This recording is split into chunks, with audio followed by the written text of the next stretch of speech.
Hey, what's up everyone? I'm Mariah Darshà, and thank you again for returning to mariahdarshà.com. And as you guys see, we got two special guests today. We usually got one, but we hooking it up with two. I'm here with Baum with that Baum agency, and I'm also here with Anthony Allen with the AAllen group. How are you, ladies? Good. How are you? Good. Thank you for having us. Yeah, of course. Thank you guys for coming. As you see, you know, just like I said, we usually have one, but I'm so blessed to have two of y'all today. Double hitters. Yes, double hitters. Yes, to be bringing some resources and some information about PR, branding, and more. So what I want to do, I want to go ahead and get started. Alex, if you can just introduce your brand to the audience, and then after Anthony, you can go ahead and follow. Sure. So I have the Baum agency. We're brand, talent, events marketing, kind of in the entertainment and fashion, lifestyle world. My background comes from entertainment, working with AEG and Live Nation out in Las Vegas. Awesome. At Cirque du Soleil, now moving over to the more talent, fashion side of things now. Yeah. Yep. Okay. Awesome. And I'm Anthony Allen with the AAllen group. My company stemmed from talent management, which is where my background comes from, and then we kind of rolled over to do PR, brand management, and marketing. We focus mainly on merging partnerships and creating partnerships between corporate and entertainment brands. So it's become something that's really prominent in the entertainment industry right now as brands are trying to build their overall portfolio. So we kind of are the silent, kind of partner in making those deals happen. Yes, no, absolutely, and I love it. And one thing is that both of your companies do share the whole PR and branding. And for some people who are interested in getting into that field, what's so important about public relations and branding itself? I think for me, it's kind of getting people out into the know, you know what I mean, and understanding like what your company or who you are as a person, whether you're talent, whether you're a brand, like she said, and really making sure you're out to the masses or specific demographics, know who you are and kind of what resonates with those people. Okay. I think for me, people really kind of step over the PR kind of notion in their marketing budgets and just an overall strategy because they feel like, oh, I don't really need it. But in actuality, without us, like no one's gonna know who you are. Just point blank period. It's kind of one of those things where it's like in order to really kind of market whatever product or brand, whatever brand you're trying to do, like you really need us as that kind of silent kind of, muscle for you. The overall goal for public relations or for anyone hiring public relations is obviously, like Alex said, to get the media and the public to know exactly who you are, what you're selling, what that brandable product is. So we are the kind of mavens behind that in order to make that happen. And people always think that PR is like, oh my God, I'm on the red carpet, the glitz and glamour. That's the very, very end. That's like the cusp. That's like the maybe you get to see that, but it's really more about the hustle. We have to share that with our interns all the time. Like, our job is to get the clients to the red carpet. It's the art of the pitch. It's the art of selling that product to get the media to kind of want to capture you. So it's very vital in with any brand and with any entity and with any business. No, absolutely. And you know what? Coming from myself, I started off as a red carpet reporter. So media for me, my primary contacts were you guys.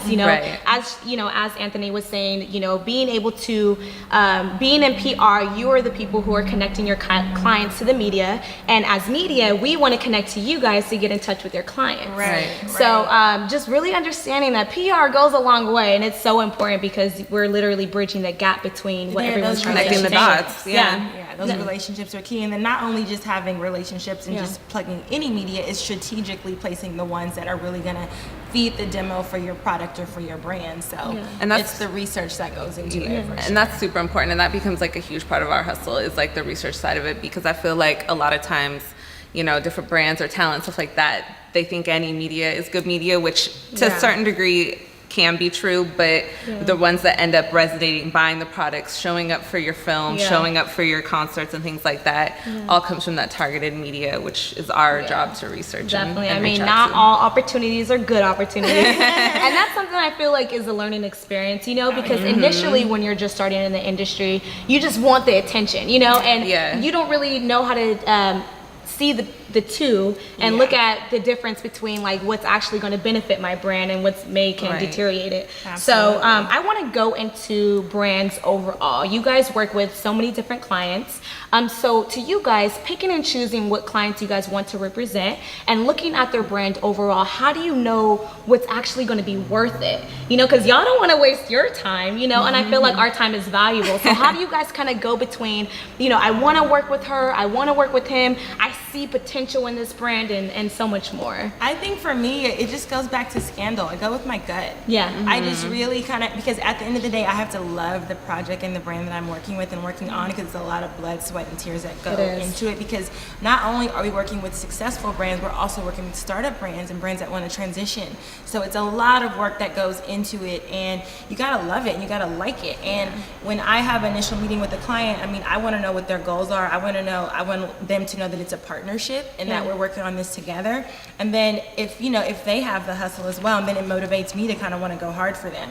So for me, obviously talent is key, but sometimes some people don't have an actual pinpointed talent, but they have that it. And it's kind of like it's like you're like scouting almost, right? It is. And it's like, for me, what's in alignment with my brand and my company and what I stand for. And if a client falls into that in the middle of a meeting, or just, if there's like a heartfelt type of if I get that gut feeling that I want to work with this person and I feel like they have that it and they're a brandable product, then I just kind of go with it. And then that's when I use my expertise to make them pop. Right? Yeah. And I agree with that. I mean, at the end of the day, it comes down to, it's in our terms, it's a relationship. And, that goes across the board, whether you're in a personal relationship or a work relationship. So for us, we spend so much time with these people. We're in their homes, we're in, and vice versa. We're taking away all our time from our families to do this. So we really have to believe in what they're doing, and it's as much as they put in as we put out too. It's a mutual feeling, that intuition inside that kind of lets you know that,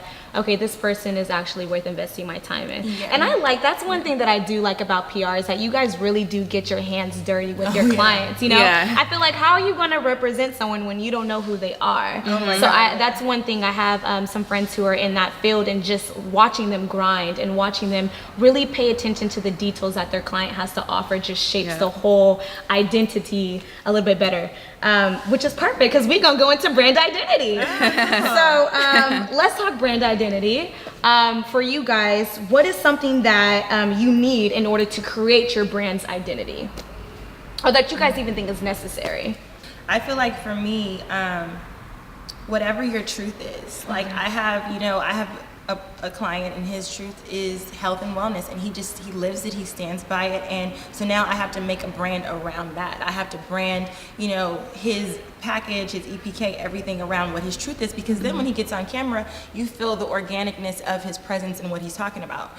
For me, somebody can't come to me and say, just make me famous. It's not gonna work like that. I feel like you have to have a truth. And for me, how I do business is, I really create organic partnerships. I don't like to kind of feed things. I don't like to massage things, because that's not good business. And like you said, all money isn't good money. So for me, I want to put something out positive into the world.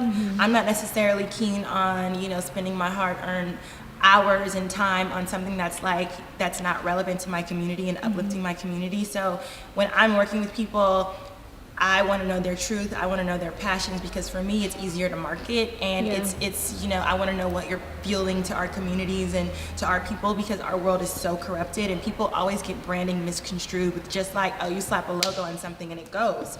Now it's deeper than that. And I'm not going to be pitching to these editors, and I'm not going to be out here busting my butt so you can feed some BS to the world. And it's not even true. Well, I think a lot of that is the identity side of it, you know what I mean? And them knowing who they are as much as our brand as well. We definitely know who we are and what we stand for, but that again goes back to the client and them being transparent with who they are. And a lot of times I think we do get those talent clients that want to come in, they're like, I just want to be this, or I just want to be famous. And it has to go deeper. It doesn't. They have to know something, whether it be their passion is fashion or beauty or fitness Yeah. or health or whatever it is. Yeah. They But need then, to but know. then you have some publicists that are like that. That are like, okay, give me the retainer. I'm going to lock you in. Yep. And I'm It's gonna, because they're chasing that the money. money. Right. It doesn't, I'm gonna- it's I'm not all gonna about give you that. And that harms us. Like that Yeah. ends up like harming, like, and we get a bad rap, and I think a lot of Yeah. people feel that way, that, you know, publicists are a waste of time and money, and it's because those people that just take whatever is thrown at them Yeah, yeah. instead of really, and I'll say we pause a lot on Yeah. clients, Oh, you know. yeah. We were as just we talking about should. that on the way On the way over here, We, yeah. we were discussing taking on a new potential client, and we were just like, let's just pass, because Yeah. that's not the direction that we're trying to go, and we Yeah. don't really, you know, feel the synergy there. And it's okay. Like, it's Yeah. okay, because for us to say that doesn't work for us right now. Yeah. And I feel like, as you know, as women, we don't kind of lean in on that voice too much. Like, we kind of just say, okay, well, you know, it's coming or whatever. I need to, you know, whatever. But we have to stand for something too. Like, Absolutely. I didn't work in this industry for 10 to 15 years to kind of just go for the okie doke and Yeah. just like, you know what I mean? I mean, So- it's not really gonna be. I couldn't agree with both of you ladies more. Like, it all comes down to like making sure that you're staying true to your brand. It's funny. I just wrote an Absolutely. article about this. But when you're creating a brand, you want to stay true to it, because and then you find yourself trying to follow these trends during this cycle. You're trying to get a representative, a publicist, and Yeah. it's like, what makes you so different? You know what I mean? Yeah, Like, yeah. I need to see the passion in your brand. I need to see the creativity in your brand. I need to see that you're eating, sleeping, and breathing this Yeah. brand so that it can showcase on the surface. Or even So- that you have a brandable product. Some people Yeah. just don't. Just because you sell hair, what's different about your hair? Exactly. Like, honestly, like, Yeah, I love that, You know, yeah. it's just like, what sets you apart from everyone else? I always say, let's research your competitors and let's do the opposite. I love That's that. my first thing. I always make sure they bring at least 5 competitors to me, 5 people that they love and love.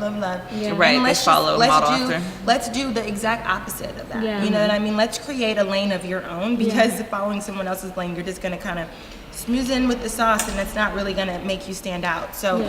I'm really, really adamant on doing the opposite and creating identities Yeah. versus just kind of like following in with the norm. Definitely. And so now, Alex, when it comes down, because you did touch a lot about identity, and I love that, but I want to now go into the essentials of brand identity. What do you need if a client comes to you today and says, hey, I have this vision, you know, I have this idea, and I know that I have the potential, I just don't know where to start.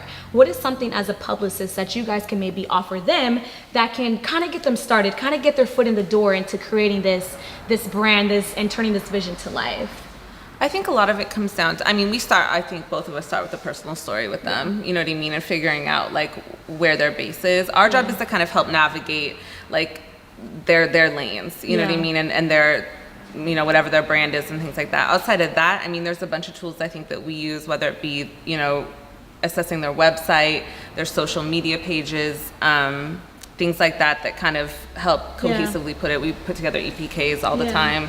And things like that, their bio, and just making sure that all those kind of Everything is necessary kind of cleaned like up, yeah. tools are ready to go, so that, you know, when we're reaching out to these brands, or when Anthony's reaching out and doing these brand partnerships, they have a cohesive package for them that kind of aligns with whatever we've connected with their personal story and what they're trying to go. Awesome. Yeah. And social media is super important. I mean, that's like literally now it's become your elevator pitch. Absolutely. And it's literally, if that is not, and it's taking like the 5 seconds just to like make sure your content like visually just looks right, or, you know, that each post that you're doing, you're hitting certain tags, or like she said, your specific hashtags or handles or whatever it is, to make sure that, like, you know, just taking that extra step instead of just posting whatever, you know, your food that you ate today or whatever. And I think people, if they just took like an extra, like 10 to 15 minutes. But that's also loving what you do. Right, 'Cause you and want loving it. Because you want the outreach to Yeah. be right. Right. And people will come after, people will gravitate towards you naturally. Yeah, and you know, and I speak about this a lot on MariahDarshà.com. Like, one thing that I love about this new generation just coming is that we have so much more access to so many tools internally and externally. So when they're saying taking 10 to 15 minutes, you know, out of your day just to clean up your brand, clean up your social media, really take advantage of the hashtags, really develop your own hashtag. It's so important before you approach a situation where you're trying to get a publicist and you have nothing to offer. So really utilize your time wisely. Another thing that I used to tell my clients to do was to plan your week out. Like on Sunday, develop your whole content for the week. Monday, you know, you're gonna post this like motivational Monday post. Tuesday, you're gonna post your your you know, whatever your taste Tuesday is if you're a chef, or Wednesday, whatever it is. Have your content ready so that you don't have to, you know, kind of rush and you know, do things. That's strategically, that's proper planning. I mean, that's just like one-on-one. Well, and adding on to that is and having the content ready. Like I know a lot of my clients, like, you know, they spend a lot of time, like, you know, investing in like photo shoots and things like that to make sure that they have, you know, content that looks good and it's not just like a snap or a selfie or something like that. I mean, if this is your business, if this is your brand, if this is your baby, like, take time. Like, it's something, I feel like when you're trying to bring your vision to life, that's not something that you rush. You know what I mean? This is something that you actually spend time, make it valuable to what you're trying to invest in. Invest in yourself. Right, that's a good key. That's a good point. I always say, like, PR is not for the average Joe, because you can't be like robbing Peter to pay Paul to pay your retainer. Right. Honestly, so it's just like you really have to think of it as an investment for yourself. You know what I mean? And if you're willing to invest in yourself, I feel like the first dollars over anything should be into public relations and marketing. I feel like it's super key, because absolutely it crosses so many spectrums for you and your brand, and it's like it's really important. But there are things that you can do if you don't have those budgets on your own to get the ball rolling and to create some type of buzz for yourself. And that only helps with us too, and like other publicists and things like that, because we also look at those things, you know what I mean? We also look, and that's how we kind of determine a quick shot on, you know, whether we want to take that meeting or whether we want to work with that person. We also, because again, it's taking away from our time to be able to go meet with these people. So if we look at your social media and it's all over the place, we don't know really what you're trying to do, you know, and your website is, you know, just like a one page and it's just your picture. Like, you know, we don't, you know, we kind of have to pass on things like that. You guys, there's so many people who, once again, have so much to offer. However, they don't necessarily know how to go about approaching the situation. Reaching out to different people who can assist them, whether it be personal, whether it be via email, whether it be through a text message. That approach is so vital in this industry, because you are your brand. So I want you ladies to maybe share some email etiquette of the do's and the don'ts. What are some experiences maybe of emails that you receive that you're just like, this person did not just email this in this type of way, in this type of slang, or, oh my gosh, this was very professional. You know, I really love the way they, you know, acquired this inquiry about me being their publicist, or whatever the case is. I know, so you and I joke all the time when we have events for our clients, and other publicists submit their clients to our events, and they just really don't give they don't give a background on who their clients are. So Alex and I have developed social cards. We do social cards for all of our pitches. So what we do is we include pictures, we include highlights of who they are, their title, we include their social media handles, their following, and why they would be an asset to this event. I feel like a lot of people just say, oh, I want to submit my client such and such with like an IMDb link. I'm not clicking on that. I need to just see it, because I have so many other clients that I'm trying to field through in the email. And then touching back on the actual email, it costs $1.99 for a domain name. So the Gmail, the time that it takes for you to set up your Gmail account, the time it takes for you to go to GoDaddy and purchase your domain, I mean, it's that simple, and it just reads professional to me. Just and clean. Whenever I see a Gmail account, I'm automatically like, I'm probably not even gonna open it. Once you get past that you guys are personal at this point, then you can say, here's my personal email, then that can be a Gmail. But when you're conducting business or trying to garner business from me, if you're hitting me with a Gmail account, honestly, you're not together. I know that we spoke a lot about clients and branding and social media. However, I want you guys to share with the viewers, what are some of the best ways to help build clientele coming from a PR standpoint? So in terms, I know we spoke about, you know, deciding on which one to build, or to, you know, which one to be on your team and who you want to represent. However, what are the best ways to really like grow your company? So funny, because we're meeting. I know. I think for me, like, I mean, outside of, you know, the networking and things like that, and word of mouth, obviously from our backgrounds, and, you know, I think we both get referrals all the time. To be honest, my biggest one has been from social media. Social media it is like, I hate to say that and be cliche, but it's true. I've gotten so many recommendations via social media, whether it's on the agency side or my personal side, which also comes down to the branding, I think, for us too. And on our side, as even our personal accounts, we have to kind of keep that up as well, just because, I mean, for me, I know that's how I get a lot of my referrals to grow. I know to answer your question, I think going after new business, I'm old school. I got a vision board. I put the top 5 companies that I want to work with. Last year, my top 5 companies were Delta. I wanted to acquire a certain athlete as a client. I wanted to have a meeting with Coca-Cola. And all 3 of those things, because I saw them every day in my office, they came to fruition. I reached out to Coca-Cola, hard email, just completely cold, and I got a contact. One thing led to another. I sold my capabilities of my company and what my assets were, and then I also had a strict tie-in. I knew exactly what I wanted to do for that company and how I felt like they were lacking and how I can aid. I got into the meeting. I mean, I flew to Atlanta. I had several meetings with Coke. I love it. Now I'm one of their C vendors, in their portal. Same thing with Delta. I mean, I knew that on the vacation side, they were kind of lacking.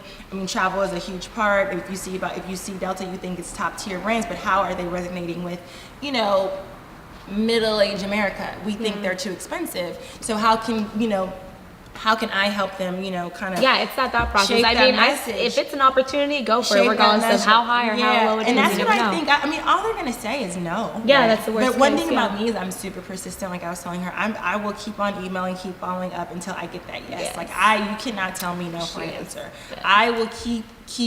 They will have to say literally, stop emailing me, which no one ever does. Because it's I know what I want, and if I'm an entrepreneur, so I have to kind of go after it. I can't wait for Coke to call me out of all the millions. Yeah, you got to reach out. The closed mouth don't get fed. Yeah, That's and true. it just so happened at the time they were looking for more C-level agencies that were ran by African American women because they were trying to expand their portfolio and the diverse for their partners. And I just happened to email at that time and get referred, and it just happened to work out. Timing. So timing is everything. Like now, her and I are going back to the drawing board, and we know that we want to work more on the movie side, on the premiere side.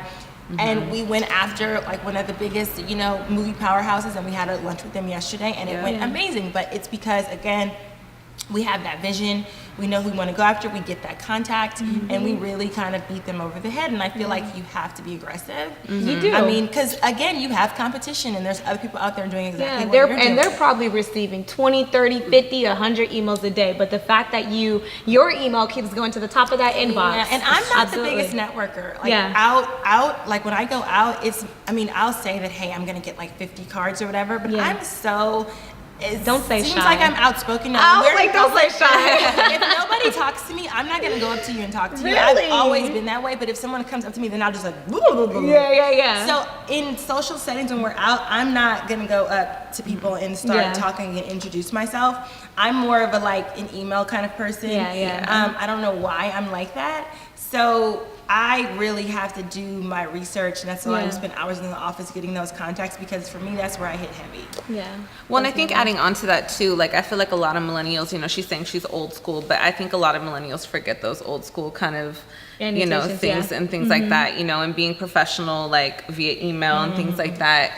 I've seen a lot of those come through, even when we get interns and things like that. And they're just here's my Instagram in here, and there's no resume, there's no cover letter. And while that's old school, it just shows us that you still do care. Yeah, it shows that you really have something to present, because I'm sorry to cut you off, but I couldn't agree with that statement, because if you just send, even with myself, I get some, inquiries about, hey, I'm an artist, or hey, I'm this, can you do an interview with me? And it's don't just send me an email saying, here's my Instagram, or don't just come up to me saying, hey, give me an email. I need you to present something to me that's a little bit more informative, that actually makes me interested in having you on my show. So for us, going after those big corporate clients, they're just not gonna be, they won't even open your email if it comes like that, no matter who you are. So and it's super not important. realistic. Everyone is not social media crazed. For me, I feel like the more information, I don't want a 5-page letter in my email, but you said, when we're pitching to outlets as well, we have to give the topic of of what the talk is going to be about, the interview, why our client is going to be great for your demographic and to your readers. And I think that's important. A lot of times people just feel oh, this and that, and they never get anything placed. You know what I mean? So to help build a successful brand, what are some of the resources that you guys have utilized throughout your process? Maybe, I don't know if it's ads, mentors. I'm an What's something you avid guys book done? reader. I read so many books all the time. I need that constant like reminder, and I need that constant fueling of myself. Back in the day when I first started, I used to have this saying, it was called hustle juice. Like I would have to just drink it, and it was like an imaginary kind of motivational fluid that I took, whether it was like reading an article or whether it was, you know, speaking to one of my OGs who I consider to be mentors. I have like 5 of them that are like really affluent women in the industry that kind of, you know, help me out, or who I call upon when I need, you know, something. I feel like having a great top 5 shots, which I call them, for my hustle juice, which are my top 5 mentors, is very important, because I need to take a shot every now and then. I need to kind of get, you know, back you need in the to get thing. rejuvenated. Everybody I think needs that like reality check sometimes, and also the creativeness. I know for me, like the motivation comes and flows with us. It's, you know, we're always having to hustle and be creative and do those kinds of things. So even if it's like she said, reading a book, talking to a mentor, sometimes just checking out. Like for me, I need to like take 24 hours and go somewhere and be off my phone, not be near media, not be near my friends, my, you know, my work coworkers. Like I just need to go away and just like regroup and then come back fresh to whatever I'm working on. I always say that like me time is so important. Like we get so consumed in like social media and like our business, which is good because it's like that hashtag team no sleep. But sometimes we really do need sleep, and sometimes we need to check out, because you know we need a clearer mind with the more natural state of things. Like maybe go take a walk, or as you said, read a book. Like, you know, focus your time towards something else that's not just business, work. Fuel yourself. yourself. Continue to learn. Learning is so important. Things are changing all the time. Our industry is changing all the time. It's new things are being. Our industry is so innovative and creative. Like you have to constantly stay in the know, and you have to go to these YouTube events. You have to see what the millennials are doing. Then you have to go over here, and you have to like see what's new in downtown. Like you really have to kind of immerse yourself into what you're doing and continue to grow. I mean, if I was going to stay stagnant and not read and not, you know, do my research, I mean, I don't know what asset I would be to my clients. Yeah. Right. Because they come to me for that kind of, you know, for that muscle for their business. Well, thank you ladies so much. Thank This you. was an amazing Yes. conversation. I felt like you guys provided some vital information. Awesome. That was so helpful. Anthony with the AAllen Group and Alex with the Baum follow Agency. me at AA Group, Yes. you guys on Instagram, Anthony Allen on Instagram. Yep, And where and can we follow you? ABOM PR, and then the Baum Agency on Instagram. Yes. And you guys already know where to follow me. Once again, this is MariahDarshà.com. I'm Mariah Darshà, and thank you for coming back to our website. Until then, we will see you next time. Thank you.